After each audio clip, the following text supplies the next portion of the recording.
And then on the my fourth lap, I don't have my tripod, so I have to like, on my fourth lap, about 3/4 of the way through, the lead guy passes me, and I don't know how I recognized him. I just knew it was him because I saw the YouTube video of him talking from the year before, and I just, even though I looked at him from like a 90-degree angle, I could recognize him because I guess Kelly McGelkey, I guess he has like distinctive eyes or something. But yeah, he zooms by me, like I'm standing still, man. Guy had not even started to slow down yet.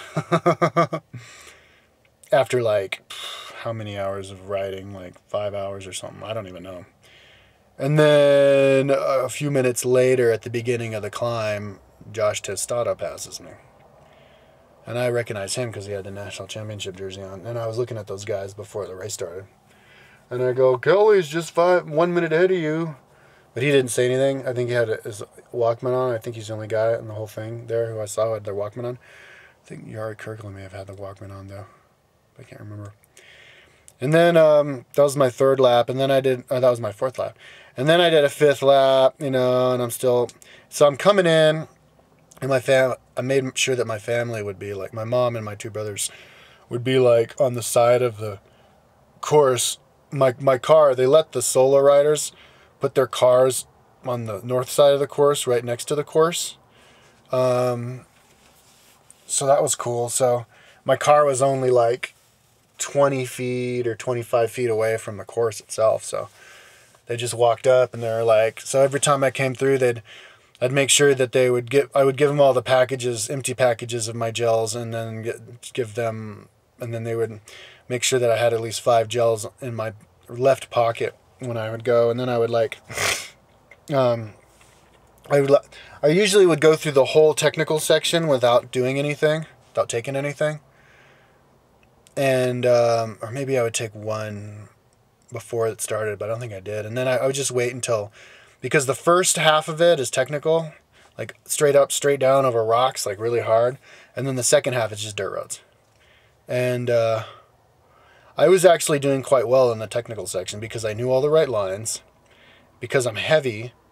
So that took me like down the gully and the momentum back up the gully. And I guess I'm just a good climber, even though I'm heavy in the steep stuff. But once I got to the dirt road, I was like getting my ass handed to me, which is kind of interesting because my training consisted of 0 mountain biking, and I haven't mountain biked for years, and all my training consisted of was bike touring. So you would think that I'd be good on the flats, but no, I was getting my ass kicked on the flats, and I was kind of keeping up with the guys, sort of, at least on the downhill part of it, on the technical part. But it's kind of funny because when the teams come by, especially as the day wore on, like fat guys and girls and stuff would like be passing me at the beginning of the course, like I'm standing still, just boom, rocking, like really fat guys. And then I would pass them like at the end of the course because they get tired. But yeah, that was like, and then I did like a fifth lap, and so I would wait, and then I'd eat like all of my gels like on the dirt road, like usually on the last climb. And then I'd go and I'd eat, and then my mom wanted me to have they asked me what I would have for actual food, and it was a turkey sandwich. I think maybe they put tomato in it and like mustard or something. But and then like on one lap, on the night lap, she had a bunch of tomato soup, and that was a really cool thing because it was heated, and it got me warm, and it was really delicious and easy to go down. And then like mashed potatoes, and that was a really good thing to eat too, easy to eat, and came right down. She I mean, we didn't even discuss that before, but that was a really cool thing to cook for me. But anyways, yeah, so I did the fifth lap, and then I did the sixth lap, and I got done with the technical section, and there was this guy behind me who starts talking. He goes, yo, man, you mind if I just, like, follow you for the rest of the lap, like, and follow your lines? Because people were, like, noticing that I had all the good lines. In fact, at one point on a night ride, some girl was like, after she passed me, she goes, dude, nice, smooth lines, man. So anyways, I was like, yeah, sure. And then he starts chatting me up. He's like, and it turns out he was on the sixth lap as well. So he was, like, from Calgary, Canada, and some dude passes him, and he's like, how's it going, guys? He's like, yeah, we're just chit-chatting away. He wanted to like hang out with me. He sounded like an older guy just from his voice, like 50, but I never looked at him. But then like all of a sudden I was like, ow, because my inner thighs cramped up on me, and he's like, what's wrong? I was like, dude, cramp, go ahead. So he's like, zooms off, and because like when I did the mountain biking a couple weeks beforehand on that, for 3 days, my inner muscles, like the muscle on the inner thigh, I don't know what that's called, was totally sore. And so I guess in mountain biking you use that muscle more than in road biking, like maybe because your legs go out and in like butterfly or something from all the moving around and turning and stuff. But yeah, they started spasming, man, cramping, and it was really painful. But as soon as I would take off the pressure, like I'd have to stop pedaling, and then I would only, like, and they both were spasming, but not both at the same time. Like, it was mainly my left one. So then my left one would go, and I would just kind of not do anything with my left leg, and I would just pedal with my right leg, but like really easily, so that I wouldn't spasm too. And then the right leg would spasm, so then I would do the left leg, but really easily. And it was kind of like, and I could feel it like spasming and cramping and everything while it was moving around, but it wasn't putting any pressure on it. So it was kind of a good way to like loosen it up. But yeah, so then that happened for like a couple of miles, but then I just took it easy, and it kind of went away. And I just made sure to eat, like, also I was having like 5 gels a lap, and I was having 1 packet of shot blocks. Electrolyte, and then I told my family to put 2 packets of emergency in each of my Camelback waters.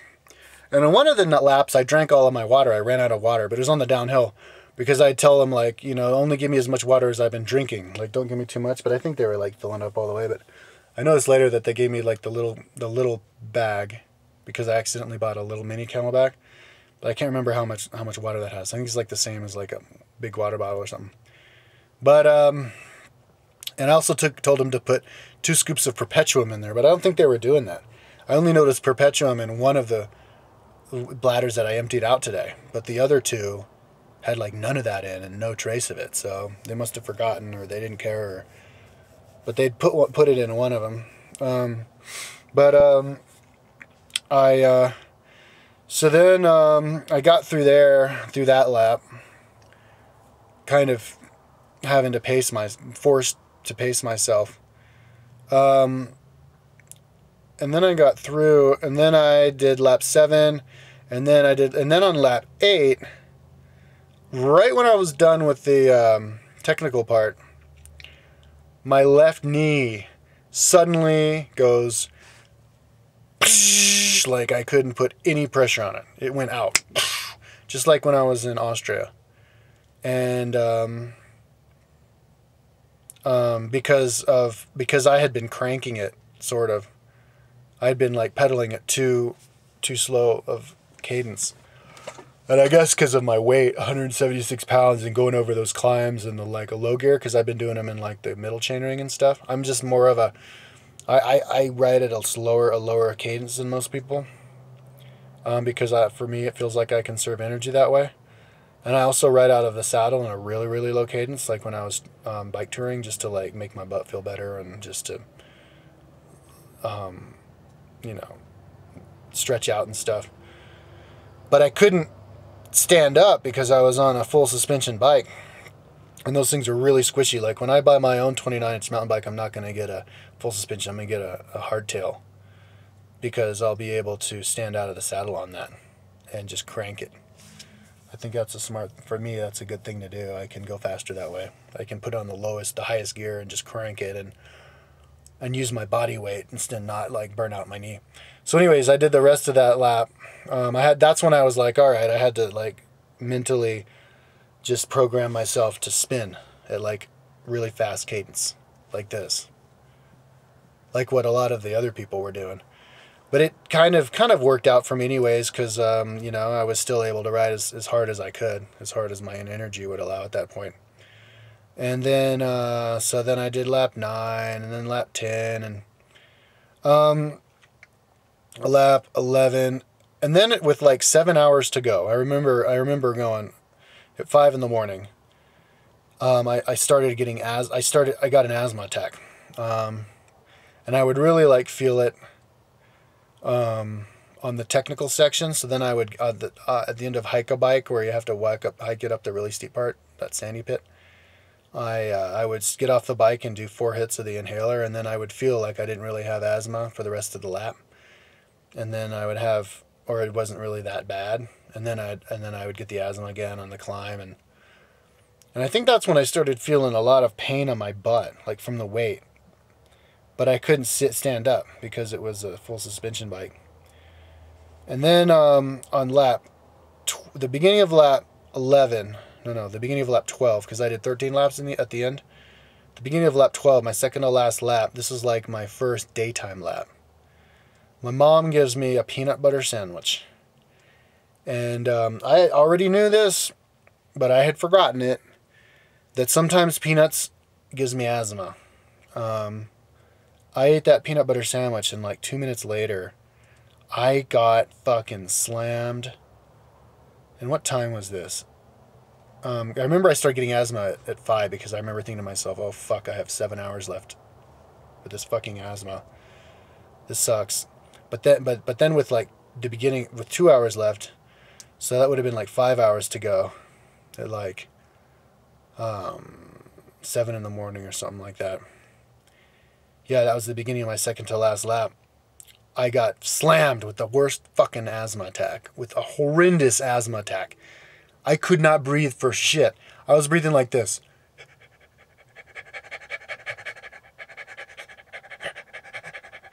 It was like 5% of my lungs. Yeah, I had to take like 3 breaths a second. And so then I stopped at the beginning of the climb as the thing turned to left off the road. Took 4 hits. Got back on, didn't do shit. Went up, hike a bike, got off, took like 5 more hits. Went through that lap, and it didn't get better. I was fucked the whole time. I got off the bike. I go through that lap, and I at the end of lap 11, I had my first bowel movement, because the lap before that I was eating, and I noticed when I was standing up. I didn't notice when I was on the bike, but I noticed when I was standing up that I could have a bowel movement. So I was like, all right, at the beginning of the next bike lap, I'll do that. There they had the outhouses next to the where you do your card. Every time you go through the lap, you have to do your slap it down twice, and you see the like light turn green twice. So anyways, and then I had my bowel movement, and then I did the lap, and then I felt like I wasn't really wasting time by doing that, by like not holding it in for the rest of the ride, because I had to pee anyways, and I figured both of those would take about the same time. But I went to when I had my bowel movement, I went to wipe, but I couldn't, because that's when I noticed that my butt was totally raw, like, where you sit down, totally raw, like, like no more skin left type of raw, and so I couldn't, I just could dab. So then I was, and while I did that, I cramped up my left lat muscle, and so then I went through, and then at the next lap, I noticed I had diarrhea. I was having diarrhea problems.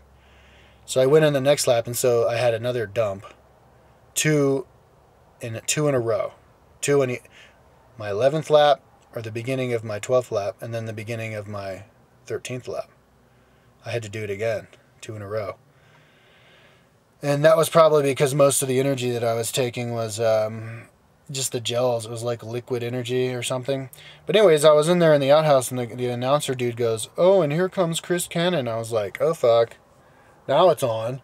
Because that was the second place girl, and I didn't lap her, so I knew she was behind me, and as soon as she came up, we were like tied. And I was like, all right, I can't let her beat me. Oops. We gotta do another one.